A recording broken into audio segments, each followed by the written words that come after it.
Балалар, бүгін біз көбейту және бөлуге берілген теңдеулерге түсеміз. Теңдеу деген ұғымды, теңдеуді қалай шығару керек екенін біз білеміз.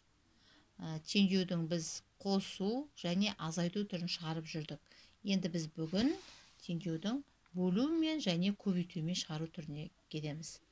Мысалы, мен теңдеу жазайын. Теңдеу жазған кезде, мысалы, x бұл белгісіз сан, көбейтемін, 4-ке тең болады 12. Енді бұл теңдеуді қалай шығарамын? X деген белгісіз сан, бірінші көбейткішіміз белгісіз, табу керек. Есімізде болсын, көбейту амалын теңдеуде бөлу амалымен шығарамыз, керісінше. Мына жерде көбейту болса, біз керісінше бөлумен шығарамыз. Көбейту амалына көп ойланбауымызға да болады. X тең 12 бөлу 4. Міне, осы жерде бар санды пайдаланамыз. X тең 12-ні 4-ке бөлгенде неше шығады? Соны мұнда жазамыз. 3 шығады. 12-ні 4-ке 3. Мінеке, біз белгісіз санды таптық. Жасырынған сан сонда бізде 3 екен. Енді тексереміз. Жасырынған санымыз 3. X-тің орнына осы 3-ті жазамыз. Енді тексергенде не жазамыз? Сызықтың астына мына бірінші жолды қайтадан әкеліп жазамыз. X-тің орнына 3-ті қоямыз. 3 көбейту 4 тең болады 12. Мінеке, 3 пен 4-ті көбейткен неше? 12 шығады, ал мына жағымызда 12. Сонда 12 тең 12-ге. Енді бөлуді қарайық. Мысалы, x бөлу 6 тең болады 3 деген теңдеу берілген. Ал енді біз белгісіз бірінші бөлінгішімізді табуымыз керекпіз. Бұл азайту амалы сияқты. Бөлуге келгенде біз ойланамыз. Бөлуге келгенде қарайық. Мына жерде бірінші бөлінгіш белгісіз.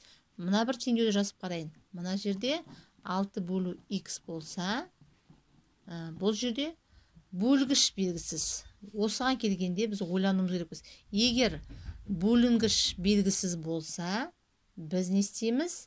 Біз есепті көбейту арқылы шығарамыз. Ал егерде мына жерде бөлгіш белгісіз болса, біз есепті бөлумен шығарамыз. Мінеке, есімізге сақтайық.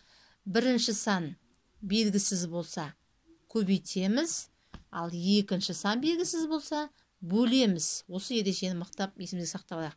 Ал енді қараймыз, x тең, бізде бірінші бөлінгіш белгісіз. Біз бұл жерде не істейміз?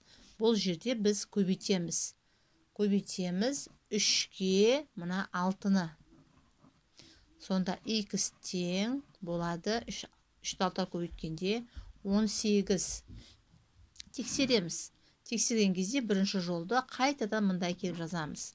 X-тің орнына сан қоямыз. X нешеге тең болды бізде? X 18-ге тең болды. Сонда X орнына 18 жазамыз. 18 қалған солай жазамыз. Бөлу 6 тең болады 3. Мінеке, енді салыстырайық. 18-ді 6-ға бөлгенде де 3 шығады, тең мына 3-ке. Келесі.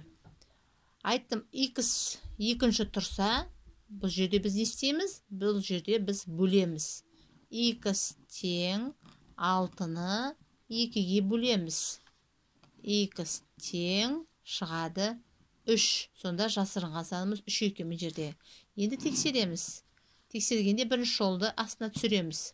6 бөлу x-тің орнына неше жазамыз? Біз таптық жаңа 3-ті жазамыз. 3 тең болады 2.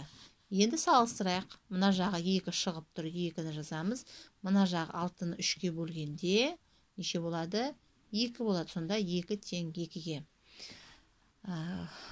Теңдеудің ережесін есімізге сақтайық. Көбейту болса, ешқандай ойланбастан бөлумен шығарамыз есепті. Бөлу болса, біз ойланамыз. Бөлу болса ойланамыз. Егер бөлуде x бірінші тұрса, белгісіз сан, біз онда көбейтеміз. Егер x екінші тұрса, онда біз бөлеміз. Осыны есімізге сақтап, жаттап алуымыз керекпіз. Бөлуге келгенде ойлануымыз керекпіз. көбейтуде ойланбаймыз, тек қана бөлу амалын пайдалана береміз.